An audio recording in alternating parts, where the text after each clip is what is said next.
President Donald Trump has unveiled his premier national security strategy, a plan that promised to put America first by challenging leading competitors Russia and China and confronting what he considered aggressions by other states, especially nuclear-armed North Korea.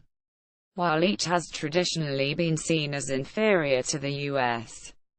in terms of strength, all three nations have embarked on massive initiatives to modernize their armed forces in recent years and share a deep-rooted opposition to U.S. global hegemony. Russia and China bit back Tuesday against Trump's charges that they challenge American power, influence and interests, attempting to erode American security and prosperity, and were determined to make economies less free and less fair, to grow their militaries, and to control information and data to repress their societies and expand their influence. Since Trump took office in January, both countries have attempted to court the real estate magnate turned politician at times, while also challenging his global vision. Trump's latest move appeared to have further distanced Washington from Moscow and Beijing, who have sought a close relationship with one another to defend their mutual interests. Related, China and Russia train for war with U.S. If Trump invades North Korea, keep up with this story and more by subscribing now. After looking through the strategy, particularly the parts concerning our country, one can see the imperial nature of this document, as well as unwillingness to abandon the unipolar world idea and accept a multipolar world. Dmitry Peskov, the spokesman for Russian President Vladimir Putin, told the state-run TASS Russian news agency, "We urge the U.S.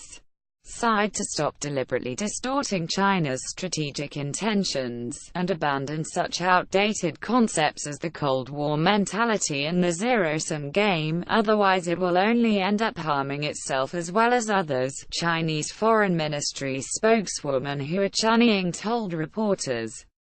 Participating soldiers learned to use Chinese weapons and equipment prior to joint training on the second day of the Cooperation 2017 anti-terrorism exercise between the Chinese People's Armed Police Force and Russian Federation National Guard on December 4. China and Russia have sought increased cooperation between their armed forces and have practiced suppressing threats from home and abroad. China military online Wang Huawei Wang Taozhou Wancheng Russia, often ranked second only to the U.S. in terms of military capabilities, has expanded the power and reach of its armed forces under Russian President Vladimir Putin. Putin, who has led the country as prime minister or president since late 1999, has made defense a priority and has not only enhanced Moscow's military strength, but also has flexed its muscles near U.S. and allied forces in two strategic regions. Russia's 2014 annexation of the former Ukrainian territory of Crimea was met with outrage by Western military alliance NATO. The subsequent feud between the multinational US-led coalition and Russia has led to the largest arms race Europe has witnessed since the Cold War. In the Middle East, Russia's military victories in Syria have come with stronger diplomatic relations with local actors, weakening the U.S. position and potentially opening the door for a greater presence in the Mediterranean. Joint Chiefs of Staff Chairman Marine General Joseph Dunford told the Senate Armed Services Committee in September that Russia was the most powerful rival to U.S. forces in terms of overall military strength, but predicted China poses the greatest threat to our nation by about 2025 due to its potential to degrade core U.S. military technological advantages, as well as demographics and the economic situation. Like Putin, Chinese President Xi Jinping has placed his military high on his national agenda since coming to power in 2012. Xi's massive defense reforms have aimed to make the world's largest standing army into a 21st century world-class military built to fight China also has focused on projecting its military power in the waters of the Asia-Pacific, where its vast territorial claims have been disputed by the U.S. and various countries that share the region's seas. China, which competes with the U.S. for the world's largest economy, also has launched an intercontinental campaign to reassert and expand historic trading routes. The One Belt, One Road initiative has produced plans for economic development and commerce across Asia and the Middle East, extending into Africa and Europe, as well as she looked abroad. However, an escalating crisis between North Korea and the U.S. has threatened to bring widespread violence and instability to his doorstep.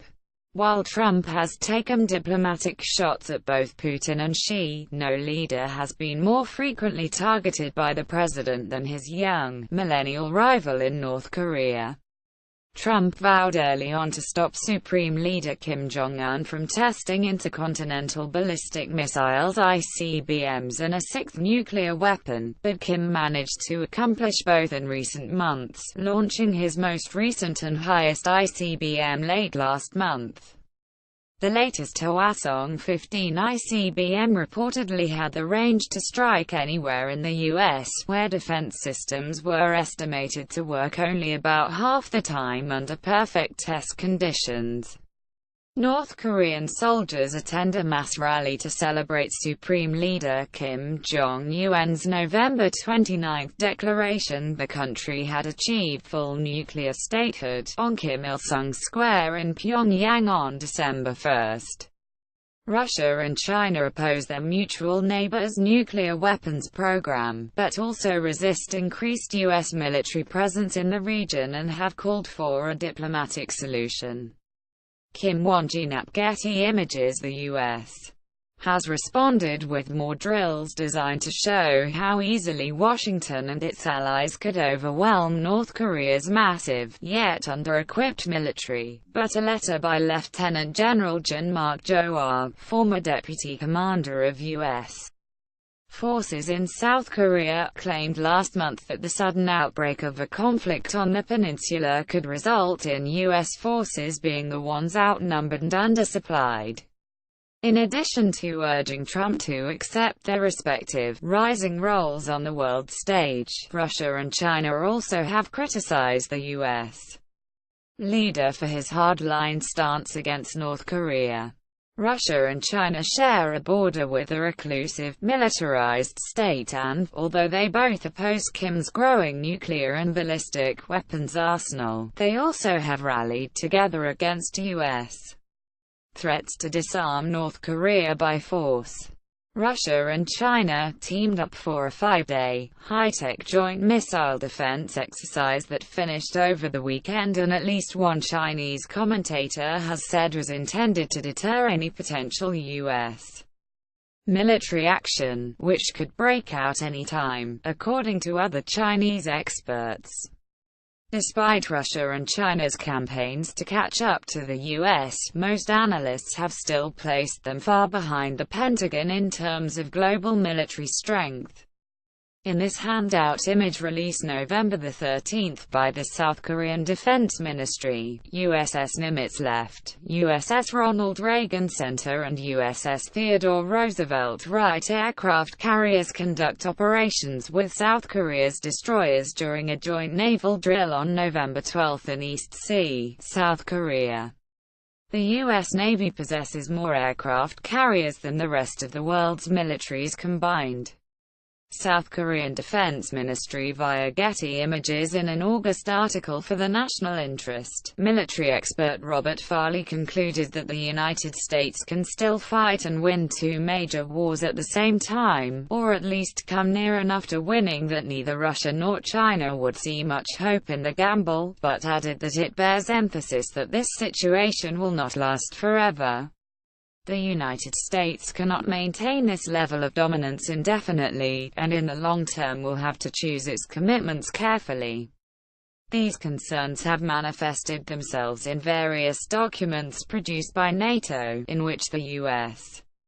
has heavily invested to defend against Russia.